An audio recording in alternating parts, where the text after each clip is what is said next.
Hello बच्चों, स्वागत है आप लोगों का गुरुजी इंजीनियरिंग ड्राइंग में। आज के लेक्चर में हम जो आपका रिवेट जॉइंट होता है उसकी सामर्थ्य होती है उसके बारे में डिस्कस करेंगे और आपका रिवेट जॉइंट किस प्रकार से फेल हो सकता है, उसके क्या क्या तरीके हो सकते हैं उनके बारे में हम डिस्कस करेंगे। ठीक है, तो चलिए सबसे पहले हम बात करते हैं टेंसाइल फेलर की। इससे पहले मैं आप लोगों को जो रिवेट जॉइंट में जो भी टर्म्स जो भी पॉइंट्स आपके यूज होते हैं उनके बारे में बताना चाहता हूँ। ठीक है, जो डी होगा आपका उसे हम रिवेट का कुल व्यास बोलेंगे। ठीक है, पी को हम पिच बोलेंगे। ठीक है, और टी मुख्य प्लेट की मोटाई होती है, T1 जो होती है वो आपकी कवर प्लेट की मोटाई होती है, FT जो होता है आपका वो अनुज्ञ तनन प्रतिबल होता है, FS जो होता है आपका वो अनुज्ञ अपरूपण प्रतिबल होता है, और FB जो होता है आपका वो अनुज्ञ धारण प्रतिबल होता है। ठीक है, तो ये पॉइंट्स हैं रिवेट जॉइंट में यूज होते हैं। ठीक है, तो चलिए आगे बढ़ते हैं।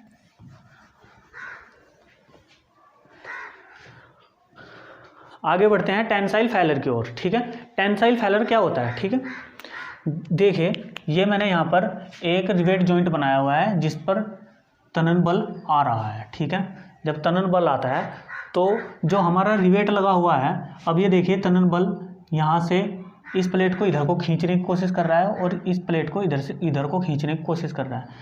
तो इस कंडीशन में स्थिति क्या हो सकती है रिवेट जॉइंट की? वो स्थिति ये हो सकती है कि अगर आपका रिवेट कमज़ोर है, उसकी स्ट्रेंथ प्लेट की स्ट्रेंथ से कम है, ठीक है, तो आपका रिवेट टूट जाएगा। ठीक है, तो वो फेल हो जाएगी, तो हमारा जॉइंट फेल हो जाएगा। ठीक है, और यदि आपकी प्लेट कमज़ोर है, रिवेट आपका बहुत ही ज़्यादा मजबूत है, बहुत ही अच्छा बना हुआ रिवेट है, ठीक है, तो आपकी प्लेट वहीं से फट जाएगी। ठीक है, तो इसे हम बोलते हैं टेंसाइल फेलर। इसी कंडीशन को मैंने यहाँ पर दर्शाया हुआ है। ठीक है, चलिए इसके बारे में मैंने यहाँ पर लिखा भी हुआ है, तो देख लेते हैं एक बार। प्रत्येक पिच लंबाई में लगा हुआ रिवेट अपनी अपनी लंबाई में आने वाले क्षेत्रफल की सामर्थ्य के लिए जिम्मेदार होता है। जो आपकी पिच लंबाई होती है, ठीक है, इस पिच लंबाई में जो रिवेट लगा हुआ होता है, जैसे कि आधा रिवेट तो ये हो गया और आधा रिवेट ये हो गया। ठीक है, आधा और आधा एक रिवेट हो गया। तो प्रत्येक पिच लंबाई में लगा हुआ जो रिवेट है वो अपने अपने क्षेत्रफल में आने वाली सामर्थ्य के लिए जिम्मेदार होता है। ठीक है, इसलिए प्रत्येक पिच लंबाई पर तनन बल बढ़ने पर प्लेट में उत्पन्न तनन प्रतिबल का मान भी बढ़ेगा। यानी कि इस पिच लंबाई में जो तनन बल लग रहा है, यदि उसका मान बढ़ेगा तो उसमें प्लेट में जो प्रतिबल है, उस बल का विरोध करने वाला, उसका मान भी बढ़ेगा। ठीक है, यह प्लेट की पूरी अक्षमता तक बढ़ेगा। जो भी प्लेट है उसकी पूरी अक्षमता तक यह मान बढ़ेगा, जिसके कारण प्लेट रिवेटों के बीच लंबाई BC पर फटने से जोड़ से अलग हो जाएगी। ये जो आपकी BC लंबाई है ये वहाँ से आपकी प्लेट फट जाएगी, जहाँ से प्लेट सबसे ज़्यादा कमज़ोर होगी। सबसे ज़्यादा कमज़ोर प्लेट हमारी वहाँ पर होगी। इस रिवेट से इस रिवेट तक की जो दूरी होती है, इसमें इसकी न्यूनतम दूरी होती है, इसकी लंबाई यहाँ से कम होगी, इस कारण इसका ये हिस्सा कमज़ोर होगा और ये प्लेट हमारी यहाँ से टूट जाएगी। ठीक है, जोड़ के फटने के फलस्वरूप विफल होगा, यानी कि जोड़ है इसके फटने के फलस्वरूप ये विफल हो जाएगा, जिसे तनन विफलता कहते हैं। इस स्थिति को हम, इस विफलता को हम तनन विफलता कहते हैं। ठीक है, तो यहाँ तक आपका क्लियर हो गया। अब इससे आगे चलते हैं। इस स्थिति में प्लेट द्वारा वहन किया जाने वाला अधिकतम बल को ही प्लेट की तनन सामर्थ्य कहते हैं। यानी कि इस स्थिति में जो हमारी प्लेट है या फिर हमारा जॉइंट है, जितना भी बल वो ग्रहण कर पा रहा है, अधिकतम बल जितना भी ग्रहण ले पा रहा है, तो वही उस जॉइंट की सामर्थ्य है। ठीक है, इसे हम तनन सामर्थ्य बोलते हैं। ठीक है, इसके लिए मैंने यहाँ पर एक सूत्र लिखा हुआ है। ठीक है, BC लंबाई का क्षेत्रफल, यानी कि ये सबसे हमारी जो दूरी है BC लंबाई सबसे कमज़ोर है, इसलिए इसका क्षेत्रफल और उसमें अनुज्ञेय प्रतिबल की अगर हम गुणा कर दें तो हमारी इसकी कुल स्ट्रेंथ निकल के आ जाएगी। ठीक है, तो यहाँ पर मैंने लिखा है पिच लंबाई में से D, ये मैंने घटा दिया है। क्यों घटाया है? क्योंकि हमें केवल इस BC लंबाई की लंबाई चाहिए। ठीक है, इसकी ही दूरी चाहिए हमें। तो आधा रिवेट ये और आधा रिवेट ये दोनों के दोनों घटकर एक रिवेट हो गए। ठीक है, ये घटकर P - D हो जाएंगे। ठीक है, और गुणा इस प्लेट की मोटाई, जो भी इस प्लेट की मोटाई है वो, और अनुज्ञेय तनन प्रतिबल ये रहा हमारा। ठीक है, तो इनका जो गुणनफल होगा वही आपकी प्लेट की कुल सामर्थ्य होगी। ठीक है, तो अब बढ़ते हैं हम शियर फेलर की ओर। शियर फेलर,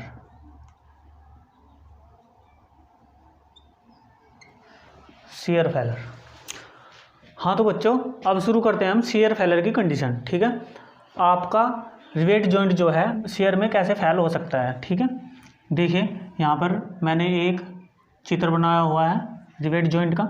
इसमें यहाँ पर कोई बल लगा हुआ है। ठीक है, तो बल जब ये एक दोनों प्लेट को एक दूसरे की ओर खींचने की कोशिश करेगा तो आपका जो रिवेट है ये यहाँ से कट जाएगा। ठीक है, रिवेट के कटने के फलस्वरूप जो विफलता होगी उसे हम शियर फेलर बोलते हैं। ठीक है, तो देख लेते हैं, यहाँ पर मैंने लिखा हुआ भी है, जोड़ पर आ रहे बल की प्रवृत्ति, यानी कि जोड़ पर जो बल आ रहा है इसकी प्रवृत्ति रिवेट को काटने की होगी। ठीक है, जो रिवेट है यहाँ पर इस हिस्से पर इसे काटने की होगी। ठीक है, यदि जोड़ पर आ रहा बल रिवेट की अपरूपण अक्षमता से अधिक है।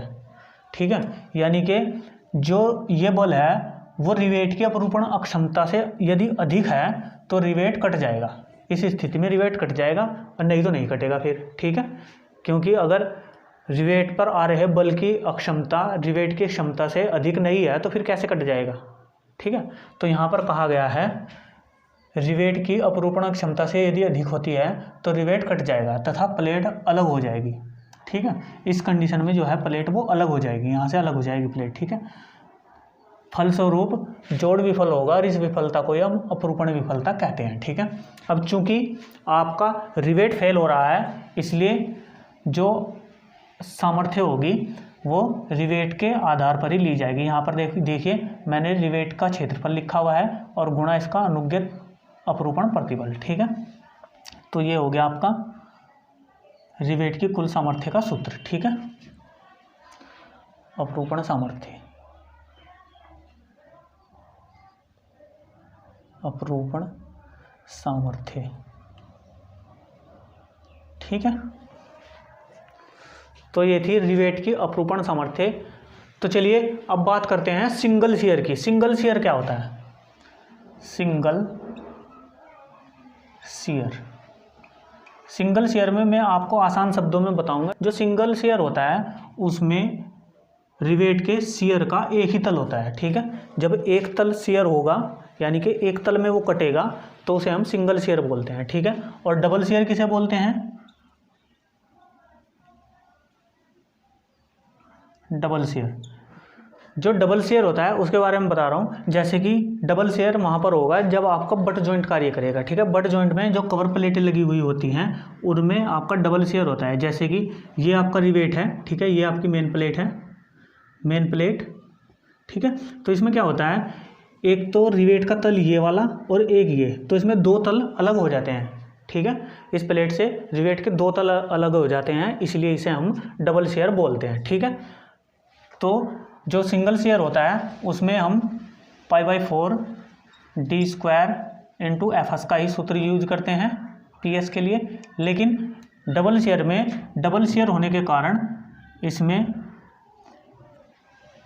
हमें 2 से गुणा करनी पड़ती है। ठीक है, क्योंकि डबल शेयर हो रखा है इसका, इसलिए हम इसमें 2 से गुणा कर देते हैं। ठीक है, तो यहाँ पर ये डबल शेयर की कंडीशन आ जाती है। ठीक है,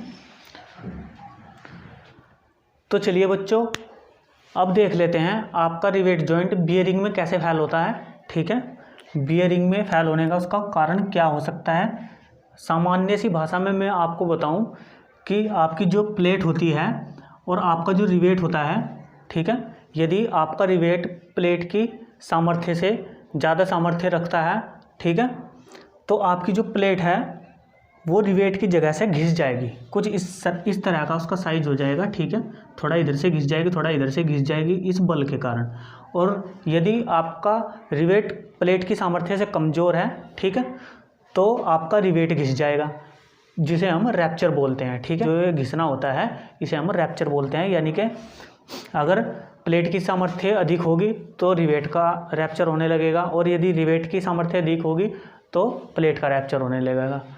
तो जो हमारा ये जॉइंट इस कारण से रैप्चर होने के कारण जो फेल हो जाता है, तो इस फेलर को हम बियरिंग फेलर कहते हैं। ठीक है, तो चलिए यहाँ पर मैंने लिखा हुआ है बियरिंग फेलर के बारे में, उसे भी जान लेते हैं। जोड़ पर आने वाले बल के कारण रिवेट व प्लेट के बीच धारण प्रतिबल उत्पन्न होगा।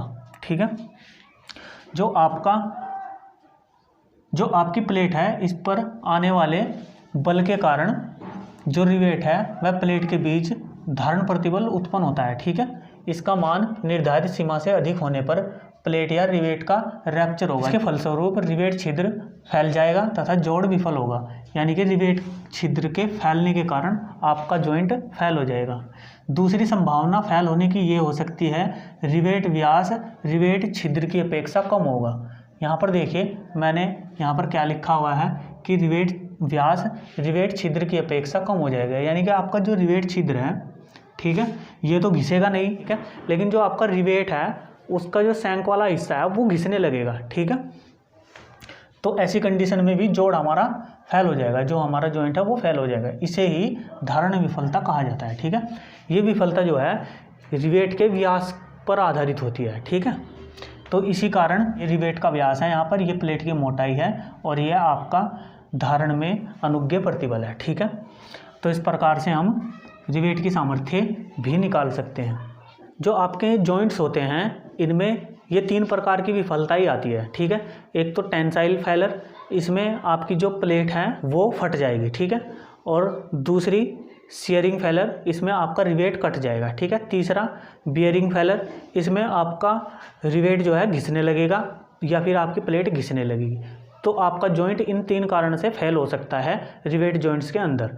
तो इनके बारे में आपने पढ़ लिया है और मैंने आपको शियरिंग स्ट्रेंथ और टेंसाइल स्ट्रेंथ और बियरिंग स्ट्रेंथ के बारे में भी बता दिया है। ये जो 3 सूत्र मैंने आपको लिखवाए हैं, आगे आने वाले क्वेश्चनों में इन सूत्रों की हमें बहुत ही ज़्यादा आवश्यकता होगी, इसलिए आप लोगों को ये सूत्र भी इसके साथ साथ याद रखने हैं।